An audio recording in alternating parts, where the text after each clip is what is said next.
Something extraordinary is unfolding right now, and most people in America are only catching the edges of it. Iran's Islamic Revolutionary Guard Corps has issued a direct formal assassination threat against Israeli Prime Minister Benjamin Netanyahu, declaring publicly that if this child-killing criminal is alive, they will continue to pursue and kill him with full force. Now, you have to pause and think carefully about what that actually means, not the headline, but the deeper architecture of what is happening here. On February 28, 2026, Israel and the United States launched surprise airstrikes on multiple sites across Iran, killing Supreme Leader Ali Khamenei and numerous other Iranian officials. That was not a skirmish. That was a decapitation strike against one of the most consequential power structures in the entire Middle East. And now, 3 weeks into a war that has seen Brent crude oil surge above $100 per barrel for the second straight day, up more than 40% since the conflict began, Iran is telling the world openly, we are coming for Netanyahu personally. Viral social media claims spread rapidly suggesting Netanyahu had been killed or injured in Iranian retaliatory strikes, prompting his office to dismiss the reports as fake news, insisting the Prime Minister is fine. But here is what demands your full attention. The timing of the threat coincides with widespread social media speculation about Netanyahu's whereabouts, after the Prime Minister did not appear publicly for several days, and a video he released triggered fresh questions about whether it had been artificially generated. We are now operating in a war where information itself is a battlefield, and where the line between psychological warfare and physical warfare has essentially dissolved. Now let me understand what is truly happening here, and I want to walk you through this step by step, because the threat against Netanyahu, as chilling and direct as it is, cannot be fully understood unless you first understand the enormous scale of what has been set in motion over the past 16 days. On February 28, 2026, Israel and the United States launched surprise airstrikes across multiple sites in Iran, killing Supreme Leader Ali Khamenei and numerous other Iranian officials. That single event, the assassination of one of the world's most consequential political and religious figures, effectively changed the architecture of the entire Middle East in a matter of hours. And once you understand the magnitude of that moment, the IRGC's threat to kill Benjamin Netanyahu stops being just a headline and starts being something far more significant. It becomes a window into the internal psychology of a regime that has just lost its supreme leader, that is fighting for its survival, and that is attempting to reassert psychological dominance at a moment when its military infrastructure is being systematically dismantled. On Sunday, March 15th, exactly 16 days into this conflict, the Islamic Revolutionary Guard Corps published a statement on their official Sepah news platform declaring, if this child-killing criminal is alive, we will continue to pursue and kill him with full force. Now that language is very deliberate. That word if he is alive, is doing enormous work in that sentence, and I think it is important that we spend a moment on it. Because this threat did not emerge from nowhere. It emerged precisely from a context in which widespread social media speculation had already been circulating regarding Netanyahu's whereabouts, and the timing of the threat coincides directly with a period in which the Prime Minister had not appeared publicly for several days. What Iran is doing here is threading information warfare and military posturing together in a single carefully constructed statement. They are feeding an existing fog of uncertainty and amplifying it through their official channels. That is a strategy, not an accident, and the fog of uncertainty around Netanyahu himself has been remarkable to observe.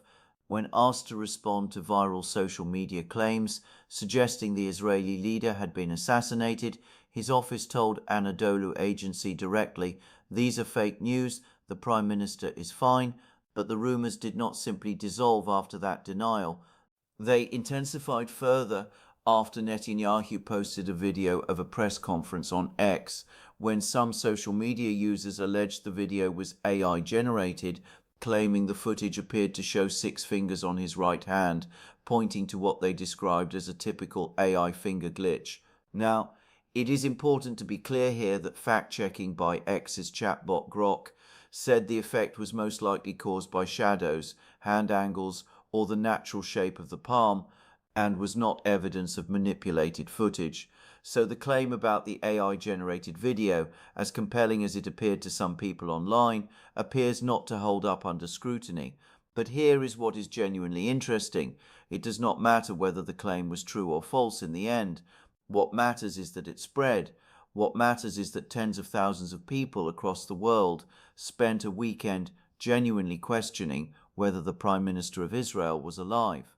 And that uncertainty, that suspended disbelief, that moment of global doubt, that is itself a strategic weapon in the hands of Tehran. The Jerusalem Post, describing this broader pattern, called the rumors of Netanyahu's death a false conspiracy theory, pointing out that it fits a familiar pattern in Iranian and pro-Iranian information warfare, where real fragments of public information are stitched together into a dramatic narrative and then circulated as if they point to a hidden event.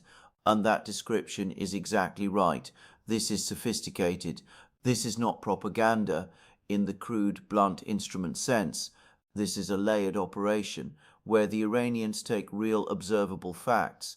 Netanyahu was quieter on social media for a few days. A visiting American delegation postponed their trip. Security around his residence was reportedly tightened, and they weave those facts into an architecture of suggestion. They never say definitively that he is dead. They simply ask, conspicuously and loudly, why hasn't he appeared? And then when the IRGC says publicly, if he is alive, we will kill him, that little word if does all the destabilizing work they need it to do. Now let us step back from the information warfare dimension for a moment and look at what is actually happening on the ground, because the military reality of this conflict is in many ways even more extraordinary than the psychological dimension. By March 5th, a military source had told Fast News Agency that Iran had fired over 500 ballistic and naval missiles and almost 2,000 drones since February 28th, with roughly 40% of those launches aimed toward Israel and roughly 60% aimed at US targets in the region. Now pause and let that sink in. In 16 days, Iran has launched nearly 2,500 projectiles, and yet the conflict is still ongoing. That tells you something very important about both the scale of American and Israeli air defense capability and about the determination of the Iranian military command to sustain this fight despite catastrophic leadership losses and enormous infrastructure damage. Since the war began on February 28th, Israel's military says it has carried out approximately 7,600 strikes in Iran and 1,100 in Lebanon. That is a number almost difficult to conceptualize. Nearly 7,600 strikes on Iranian territory in under 3 weeks, and yet Iran is still firing. The rate of Iranian ballistic missile launches did decline from the beginning of the war to March 4th, with analysts pointing to depletion of Iranian missile and launcher stores, as well as a strategy of rationing for a longer war as explanatory factors. So what we are witnessing is a deliberate Iranian recalibration, not a collapse, not a surrender, but a stretching out. Tehran is making a calculation that they can absorb this punishment long enough to impose sufficient economic pain on the rest of the world to force some kind of political intervention or negotiating off-ramp. And the economic dimension of this war is truly staggering, and I think it is being somewhat underplayed in the American media conversation. Tanker traffic through the Strait of Hormuz dropped first by approximately 70% and then soon afterward dropped to essentially zero, with over 150 ships anchoring outside the strait to avoid the risks. 150 ships sitting idle, anchored in the sea, waiting. About 20 to 30% of global oil and gas supplies are shipped through the Strait of Hormuz, and according to the US Energy Information Administration, about 20 million barrels of oil, worth roughly $500 billion in annual global energy trade, transited through the Strait each day in 2024. That flow has now essentially stopped. The International Energy Agency warned that the war is causing the largest supply disruption in the history of the global oil market, and projected that global oil supplies would plunge by 8 million barrels per day this month alone. Think about what that means in your daily life. Think about what it means for the price of everything: gasoline, food transport costs, manufacturing, heating, cooling. Oil prices went above $100 per barrel and at points reached $114 per barrel, the highest since the COVID-19 pandemic, and an expert warned that if this continues, it could lead into a worldwide economic recession. And Qatar's energy minister said something last week that I think deserves to be heard very carefully. On March 6th, Qatar's energy minister Saad al-Kaabi warned that if the war continues, other Gulf energy producers may be forced to halt exports and declare force majeure, adding that this will bring down economies of the world. Those are extraordinary words from a sitting government minister of an energy-producing nation. He is not exaggerating for effect. He is describing a real and present danger to the architecture of the global economy. And now the United States itself is escalating further into that economic pressure point. US forces struck military targets on Karg Island, the critical hub through which approximately 90% of Iran's crude oil exports pass, with President Trump saying he deliberately spared the island's oil infrastructure, but warning that it could be attacked if Iran continued to interfere with shipping through the Strait of Hormuz. That is an extraordinary threat in its own right. Trump is essentially saying we have our hand on the lever that can destroy Iran's entire oil export capacity, and we are choosing for now not to pull it, but the implicit message is unmistakable. If you do not stand down, we will pull it.